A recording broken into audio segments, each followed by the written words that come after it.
Hey everybody, it's me, DeoGenZ, here to show you my progress in making a Pokemon game. That's right, I'm making a ROM hack right here of the gold original ROM, and we can head out on this route here.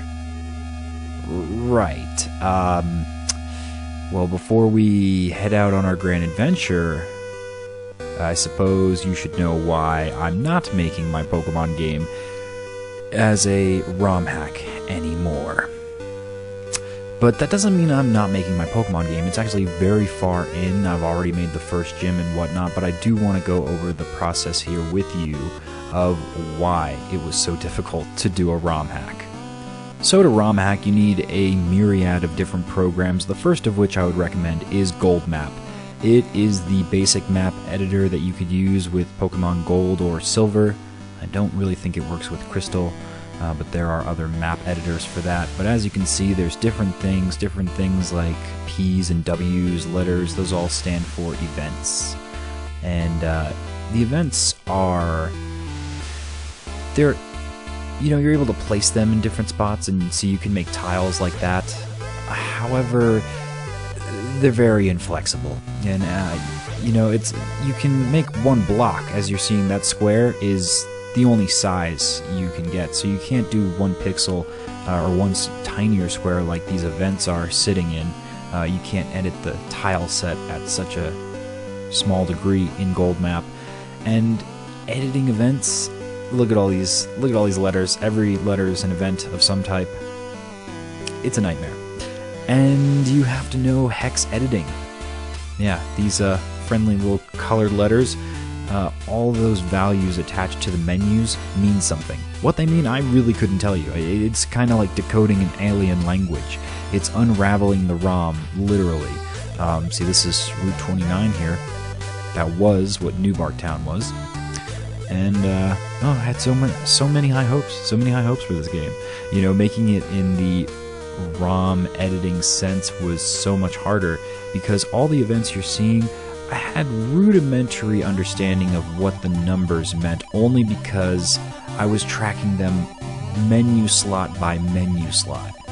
So, I'd basically rearrange where those W's are. Those stand for warp, the P's stand for people, I think, or something else. I think P could be people or it could be some other event. So I just basically rearranged the warp points and replaced the people in different spots. I couldn't change the text. See, here's one of the number boxes that pops up for the people. It makes no sense to me. I'm not a coder. I'm just an extreme uber nerd who's curious and creative and wants to make my own Pokemon game. Have ever since I was younger. As I kind of mentioned in the first episode, I was obsessed with thinking, what could be beyond this Crystal world? Pokemon Crystal was my first game, so of course it became my obsession as a child.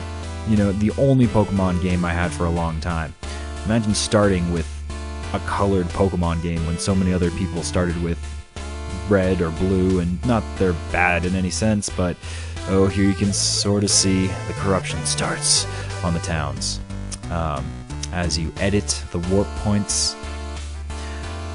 But anyway, yeah, being obsessed with Crystal, it really made me want to explore other worlds in its style.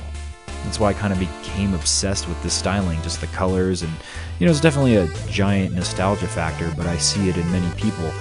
I feel that's why Pokemon Prism resonated with so many people, was because of that factor in part. And I even played it when it was in early beta on this channel. You can find walkthroughs of it still to this day. But in Gold Map, you saw in that last room that looked kind of like the Ruins of Alph, but all messed up. Things got distorted, and as you saw in just the intro to this video, playing through the route, it all became messed up. And it really gets to the root of the issue here. Numbers. My arch nemesis. Entrancel Hexton.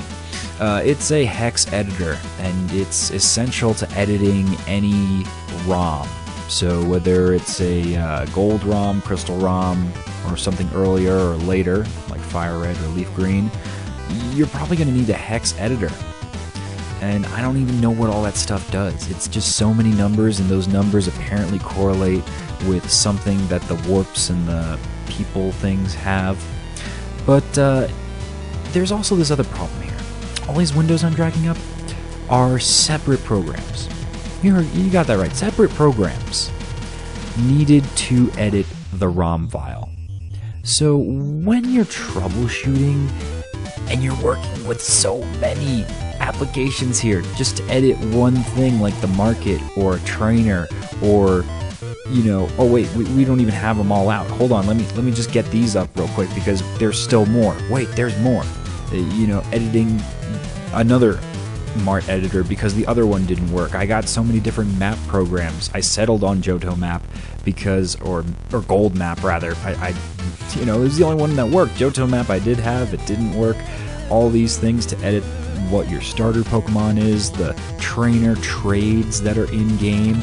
I mean, this magnitude of programs, this cluster duck of chaos here. The most chaotic quacks could be heard. It's really mind-boggling to see all this and go through the process like I did. I tried to really understand hex editing. I actually have notes that I took on it. I watched some YouTuber, I think called Mixie. If you look up his Pokemon Crystal hex editing tutorials, they're really something crazy. I might as well take a programming course while I'm at it if I'm going to watch these YouTube tutorials, was what I was getting at. And this was the problem.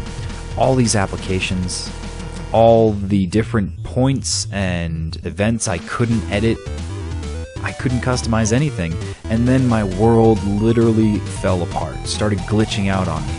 I have so many different backups and redundancies of different ROM files just to try and hold on to part of my town working. It was really desperate for a while there, folks. I mean, in Cherry Grove City, the place where essentially the town died, it went on to Route 30, but it's not even in this, it wasn't even in this form. It wasn't even able to be accessed in that ROM, and I honestly can't remember where I put that ROM. So it became a mess. You see quickly how it became chaotic and beyond my capacity as someone who's not a programmer. But I didn't give up. No, I sought out something different, and that different program turned out to be RPG Maker.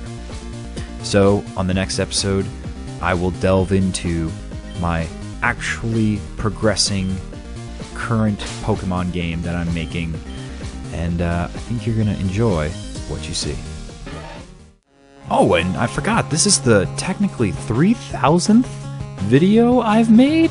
Not that I've put out 3,000 videos, but as you can see in my uploaded videos, from raw footage to footage of Japan and Brazil that I still am working on, I've uploaded 3,000 videos to YouTube since 2007.